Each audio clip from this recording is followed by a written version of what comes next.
Hello everyone, स्वागत है आप सभी का आज के हमारे ऑनलाइन कक्षा में। और हम लोग पढ़ रहे हैं कक्षा 10 के इतिहास, यूरोप में राष्ट्रवाद का उदय। यूरोप में किस तरीके से राष्ट्रवाद का उदय हुआ, इसको लेकर के हम लोगों ने पहले भी पढ़ा था। उसमें कुछ शब्दावलियों को जाना था।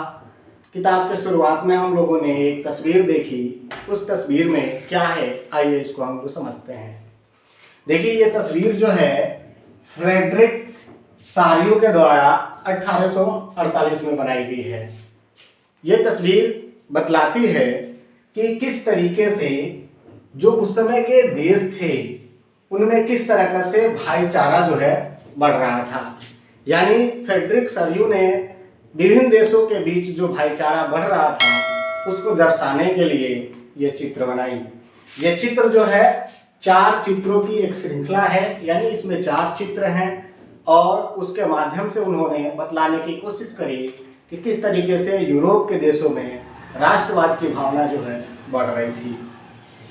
इनमें सबसे पहली चीज ये है, हम जब इस तस्वीर को देखते हैं तो हम पाते हैं कि इसमें एक प्रतिमा है, स्त्री की प्रतिमा है, और उस प्रतिमा को लेकर के जो है लोग जो है उसी प्रतिमा के सामने से होकर के गुजर रहे हैं।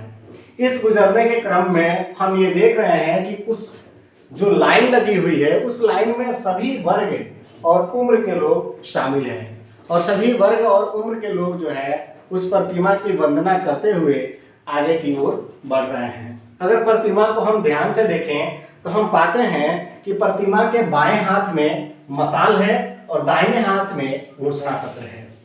वो घोषणा वही पत्र है जिसको हम लोगों ने फ्रांसीसी क्रांति के समय में देखा था।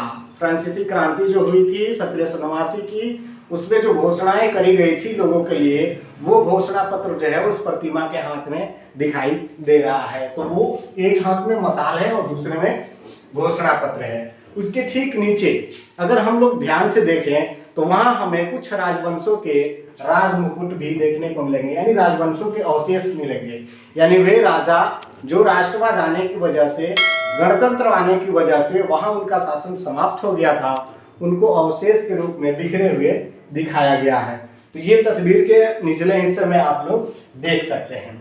अगर हम मूर्ति को ध्यान से देखें तो मूर्ति के आगे भी कुछ लोग दिखाई दे रहे हैं, यानी मूर्ति के इधर भी कुछ लोग हैं, जिनमें कौन से लोग हैं तो उनमें है अमेरिका के लोग हैं आगे, और उसके बाद फिर स्विट्जरलैंड के लोग हैं। यानी चूंकि सबसे पहले जहां जहां जो है स्वतंत्रता की आग लगी थी या जो देश स्वतंत्र हुए थे, उन्हीं चीजों को दिखाने की कोशिश करी है कि इस मूर्ति के सामने, यानी ये मूर्ति ही मान लीजिए कि स्वतंत्रता की प्रतीक है, और उसके आगे जितने देश हैं या उस तरफ जो देश बढ़ रहे हैं वो स्वतंत्रता की इच्छा में बढ़ रहे हैं। जो देश स्वतंत्र हो चुके हैं वो आगे बढ़ गए, जैसे अमेरिका है और स्विट्जरलैंड। अमेरिका और स्विट्जरलैंड के झंडे से आप उसकी पहचान कर सकते हैं। फिर उसके पीछे, यानी ठीक जो अभी भी मूर्ति के करीब बिल्कुल पहुंचा हुआ है, वो झंडा जो है वो जर्मनी का है।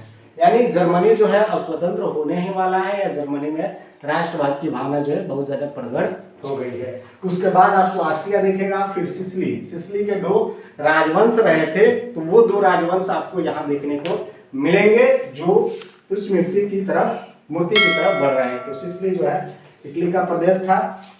उसी तरह पोलैंड जो है उसके पीछे है, फिर उसके नीचे आयरलैंड, उसके बाद हंगरी और उसके बाद रूस। तो इस तरीके से लेकर के हम देख सकते हैं कि एक लंबी कतार लगी हुई है और वो कतार जो है मूर्ति से होकर के आगे बढ़ रही है। और ये सब क्यों बढ़ रही है, तो ये सब इसलिए बढ़ रही है ताकि वे दिखला सकें कि पूरे राष्ट्र जो है अब क्रांति के रास्ते पर चल चुके हैं और राष्ट्रवाद को ही ज्यादा महत्व दे रहे हैं। तो इस तरीके से फ्रेडरिक सारियो ने जो है एक राष्ट्रों के बीच भाईचारा कायम करने के लिए ये तस्वीर बनाई है, या किस तरीके से एक राष्ट्र को देख करके दूसरे राष्ट्र जो है अपने देश की स्थिति को सुधारने के लिए आगे बढ़ रहा है, इसको बतलाने की कोशिश की है। अब हम लोग पढ़ेंगे फ्रांसीसी क्रांति और राष्ट्र का विचार, यानी फ्रांस की क्रांति किस तरीके से हुई और उससे किस तरीके से एक राष्ट्र का विचार लोगों में पनपा कि हाँ, एक मेरा भी राष्ट्र देश होना चाहिए जो सभी देशों से आगे रहे। इसको समझने के लिए सबसे पहले हम लोगों को फ्रांस की जो क्रांति हुई 1789 की क्रांति, उसको समझना होगा। क्योंकि ये पिछले कक्षा में हम लोग पढ़ चुके हैं, इसलिए अब हम लोग जो है इसके आगे देखेंगे कि इस क्रांति से क्या मिला, लोगों को क्या फायदा हुआ। फिर भी अगर जिन लोगों को ये वीडियो नहीं मालूम होगा, उसको मैं दे दूंगा, आई बटन पे क्लिक करके हुए देख सकते हैं, या प्ले लिस्ट में भी जा करके देख सकते हैं। तो 1789 की जो क्रांति हुई, 14 जुलाई 1789 को आप लोगों को मालूम है कि बेस्टिल का पतन हुआ, लोगों ने बेस्टिल को ध्वस्त कर दिया। उसके बाद जो है उन लोगों ने खुद जा करके एक असेंबली बनाई, जिसको नेशनल असेंबली बाद में रखा गया। तो ये सब हम लोग पढ़ने वाले हैं। अब आइए चलते हैं इससे क्या हुआ। तो 1789 की क्रांति के बाद वहां के लोगों ने एक सामूहिक पहचान बनाने की कोशिश की। जैसे अगर हम लोग बात करें कि हमारी पहचान बहुत तरह से है, जैसे हम अलग धर्म के हैं, अलग भाषा को बोलते हैं, अलग क्षेत्र से हैं, तो हमारी कई तरह के पहचान है। लेकिन अगर सामूहिक रूप से अगर पहचान की बात करी जाए तो ये हमारा पहचान है कि हम भारतीय हैं। तो भारतीय जो है एक सामूहिक पहचान है। तो इन लोगों ने जो है सामूहिक पहचान बनाने की बात करी, और इसमें किसी भी वर्ग और धर्म के लोगों को कोई भी अंतर नहीं किया गया, यानी सभी वर्ग को एक सामूहिक रूप से कि वो फ्रांस के वासी हैं, ये पहचान बनाने की कोशिश की गई। दूसरा काम किया गया कि झंडा अपनाया गया। उन्होंने एक नया अपना झंडा अपनाया, जिसको तिरंगा झंडा, वो 3 कलर का था, इसलिए उसको भी तिरंगा बोला गया। हालांकि भारत का जो तिरंगा है वो अलग है। तो एक नया झंडा उन्होंने लाया।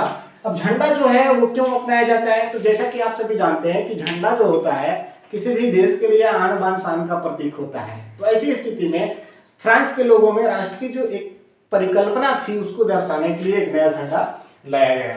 इसके अलावा आपको मालूम है कि पहले ही से वहाँ स्टेट जनरल हुआ करता था, और स्टेट जनरल जो होता था ज्यादातर वो राजा के नियंत्रण में ही होता था, और उसकी बैठक भी बहुत लंबे लंबे समय तक नहीं हुआ करती थी। तो उसको इन लोगों ने क्या किया कि स्टेट जनरल को हटाया, और हटा करके उसके जगह पर नेशनल असेंबली बनाई, और इसी नेशनल असेंबली ने ही मानव नागरिक अधिकारों की घोषणा की थी। तो नेशनल असेंबली बनाई।